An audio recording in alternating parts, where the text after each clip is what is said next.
Ozam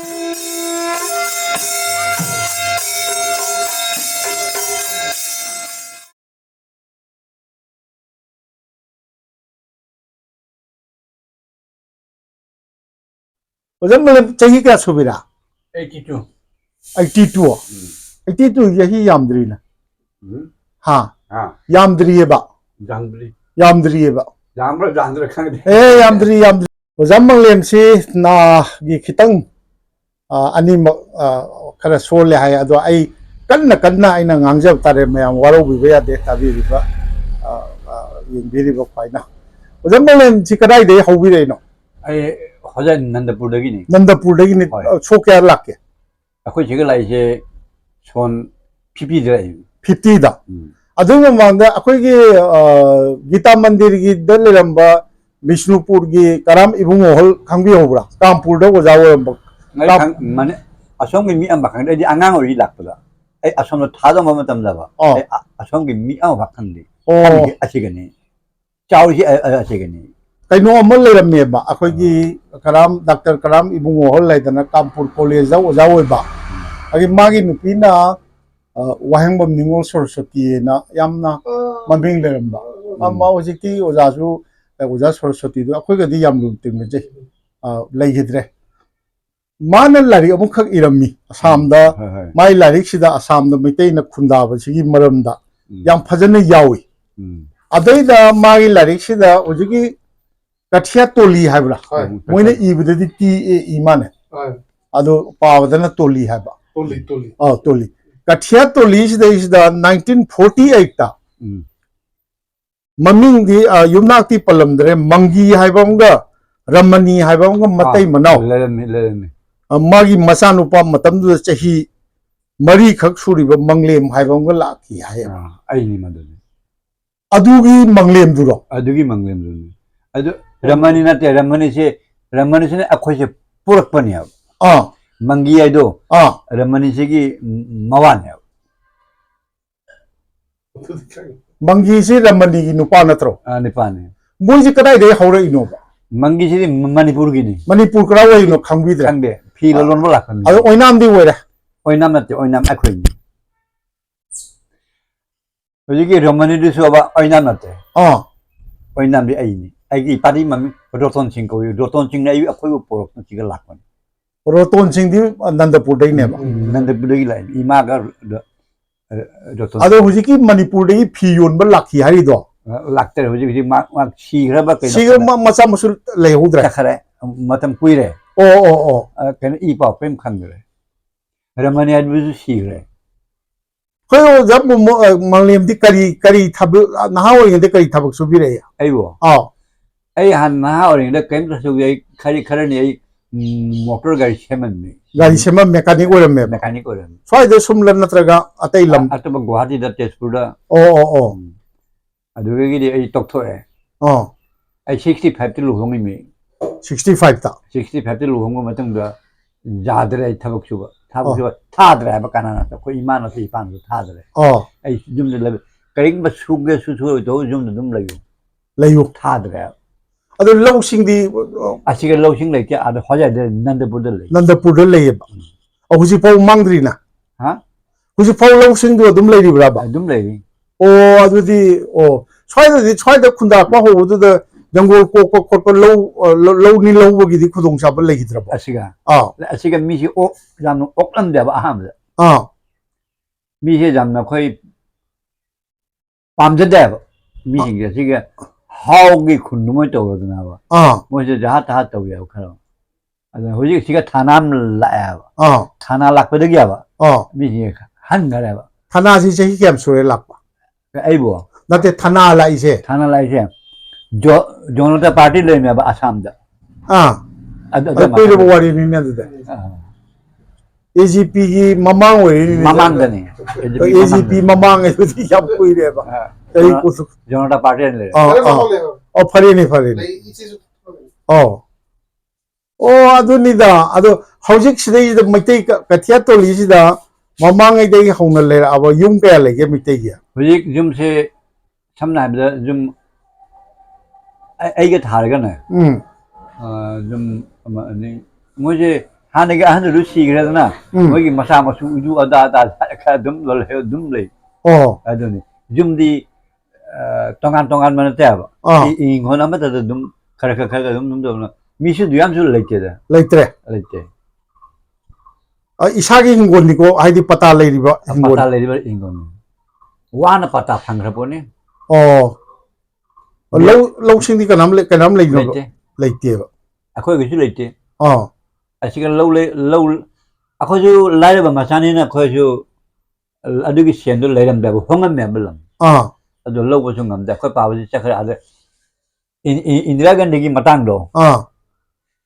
누가 거기 emergency 오이게. 아호이. 세븐티 앞에 더위 못할 일이. 거기 람도 타덕분 자다가 나와.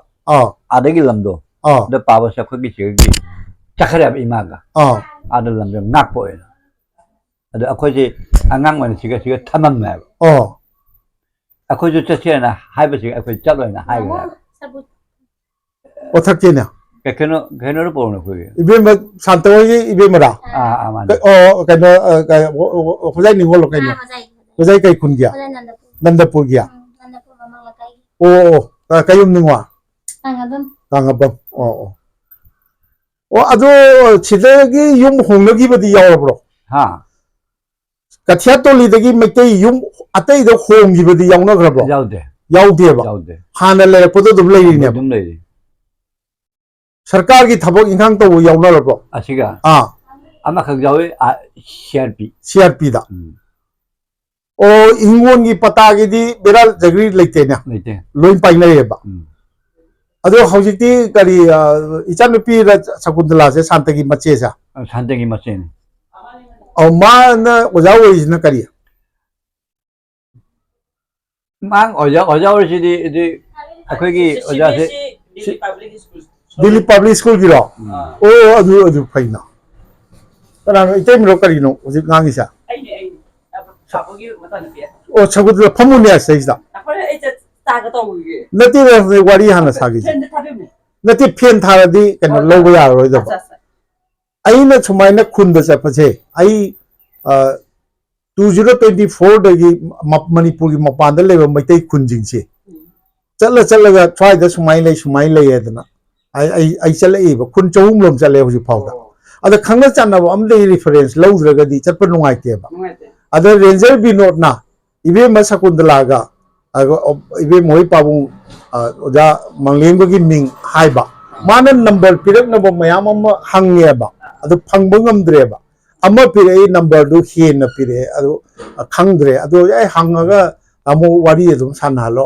हाइना तौना Ahaan मयांग दा हंगबदा mayang no pamcha ama seida wa haidak managa yon bam kona da leibdo ma seida maitai muri ka bo yon bam leibne mai da phanam kuina phame ai nungsa jo kitang keno taw ai yam nungai le ada ibe ma sakut ladi yum pandra ai tani jum se pande se ate loi pale pamuida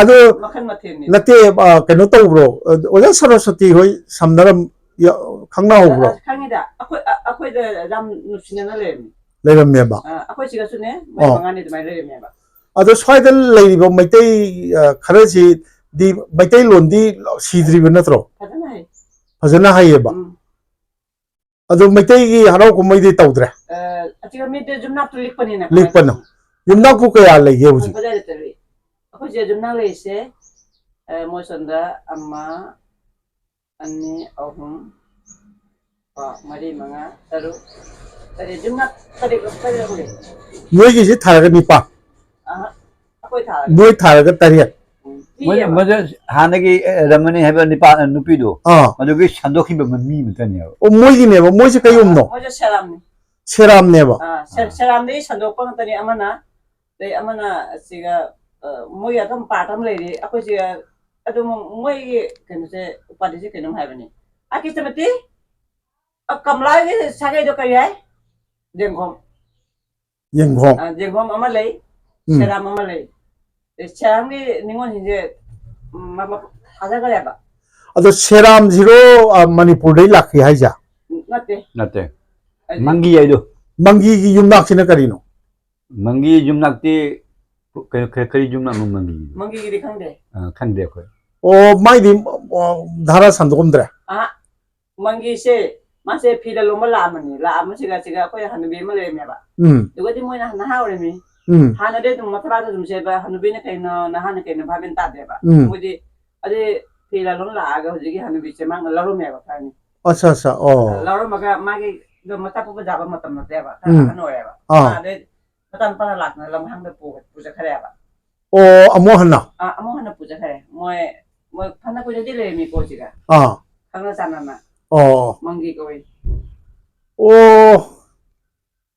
Adudi yum tariet sida mi la yel le bada mi nipu mukti surum tai surodra. Siga todo kam to tawre hoji ki seram se. Moi ma seram gi ningon loba ki thikna mai ba sage ne ba. Thiknam siga seram gi ningon je thadai ne ba. Ado mutan patai ne pan poi mama mapa mutan patai ne pan sigi mari manga se dam ama loy dum sigare ba. Sigina hoji ahum mai tangai gare. Oh ado kaino de thodo wa thok pada suppose anga am po e yumda. Adudi tekhaw sing la leminai je karino. Bangali su le tekhaw su le. Sangthok singin tawnabra dum. Tawne ado akhoi mite gi thabak se maya tha haigan de ba. Akhoi ade bamon pore hojai regi. Bamon pore akhoi sagai na te hojai de jum pore langka de mai kango juna la aga. Ado moi gi thabakti tekhaw singi thabak ta. Moi thabakti dum kabak dum challiya mite me amna. Keno moi na mi do jamani na. Moi do chari anamba. Akhoi je normal mata lai akhoi thoro tadi loi kawi roi lai. Ado hojai ji kilometer kya no ni phurom lapro. 19 mile. Nate ante 19 nogam. Nate hojai ni. Nate tero adu. No. Nate yam hen ni. 19 dugun. Ane nipu ma. Nipu 40 hai bus driver na. 40. Aduga sedegi na nagaw 20 hai ba. 19 20 asini ba. Ako babung na hai sina. Nagaw gini ba. Oh hoine. Lape ba bus ta lakpa do. Lape ba. Epo 1 hour dum change ba. Pung ama ai tarama thoi dei tong pa ni ai tong ba bus adum chele adu baro hel ka da baro ga minute taramuk ta thunge ba. Adu sa ba da ai sum num chapchu yunge adaida nungai ta da nga sai da phalawna nuksa haidara pa ngai ba ne. Ado sidagi yum moi manga taruk lai si kayam lakpe sidagi ya. Punna lai ri na tra mas punna le bina bai thana bania ba. Moi serambi lam se moi masana sai lam ne ba bhara na te ba. Moi ningon ani siga thaja ba siga ama khaki masai lam te tekhawi lam dale bani. Aduga maka masin na jamna makan masam sigi ba se ama loga ama si bagi chang hen ba imung sina masin masagin.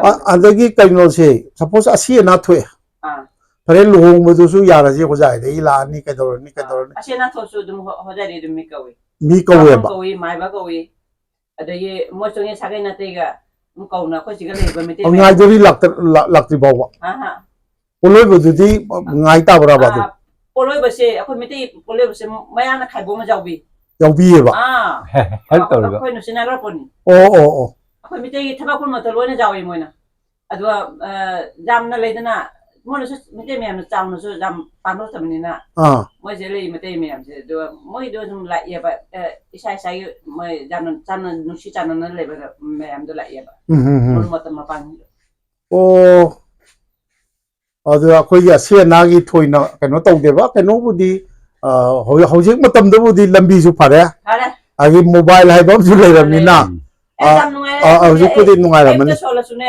Ay ta bangon dam tatan na dum lai. Gari de. Ado suppose achi ibe ma sakundla wagi kanodi chumanga di hingonji samban kharji bera kharji na lorbo. Asoda lei maningonda. Maninglomda. Suppose lo khongdong mom thoye dikar mai to. Mamang de lei ba. Ado hingonga di chawrina. Chawi. Oh. Ako jiga taun area ni na katha hum kai sudum chawja re ba. Ado hoji kathya to lise. Jamla. Kathya to lise da hingon je. Katha ga ju da kayam pi ge. Lei. Tangi.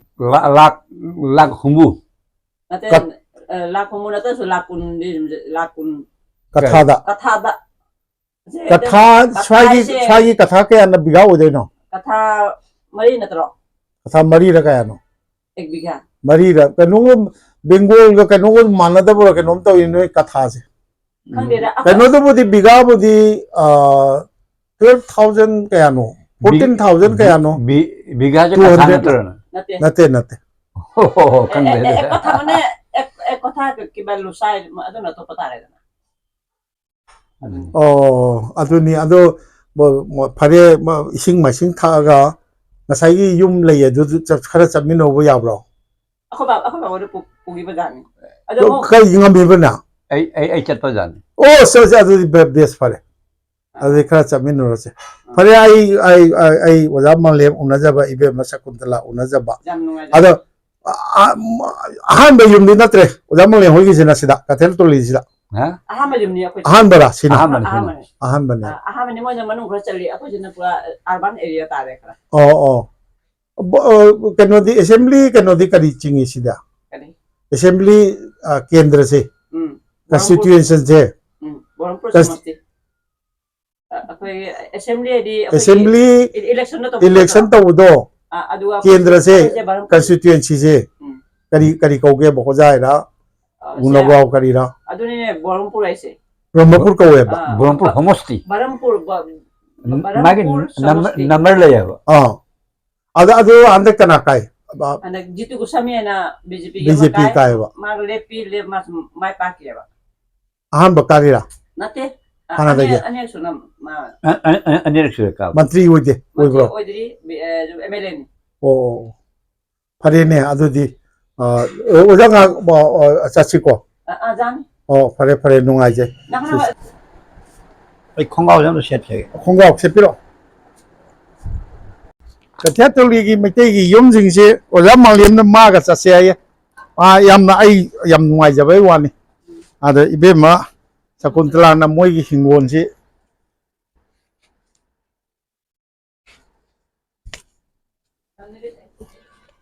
yung gi dari si nem bani na ising di chawdre ba Hai bimone hagre ko. sigi yum sina kanagi Sekar si.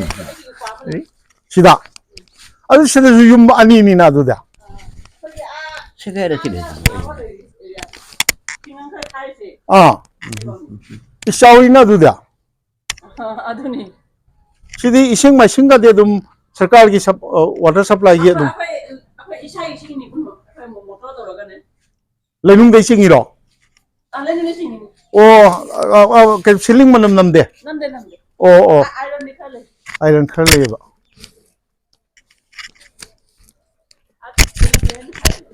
wa ga di hodro Wah, how ni itu keren. oh Asyik jumlah ni apa? hingon di ko idra Ay kadi? hingon Lelaki na naga. So mo pang khay. oh Denong leyo. Asi thakpa. yenam hawinya So apa jenam dai? Jenam leyo se le de. Le pan bi le. kaya nung sinatari na Se le ni. Na ko ba. oh yupa ne ba Ipan. keng ko ge Stress ko. Suresh ti kay tabuk suri ba Ma ada pero construction da May tasta sulam ni. Pagdaga. oh Masase pang na naman ba ini. oh Tasta sa pagdaga. Sige. Attack ko na to. oh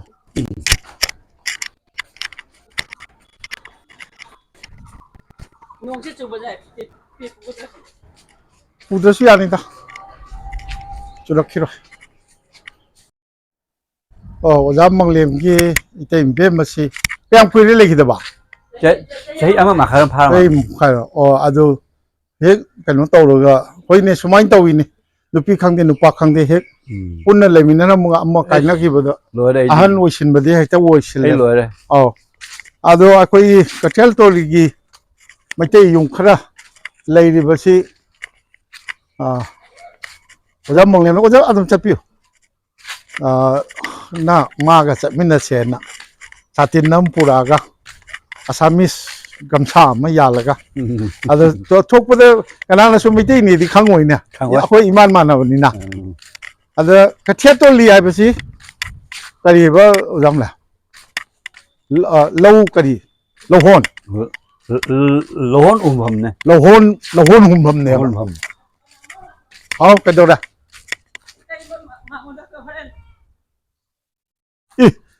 ra thằng bố mùng sừng khi ấy tăng hậu bà đây xuống đấy phải thank you anh muốn nói cái nó mới dàn bị đấy Assamese gam sa mà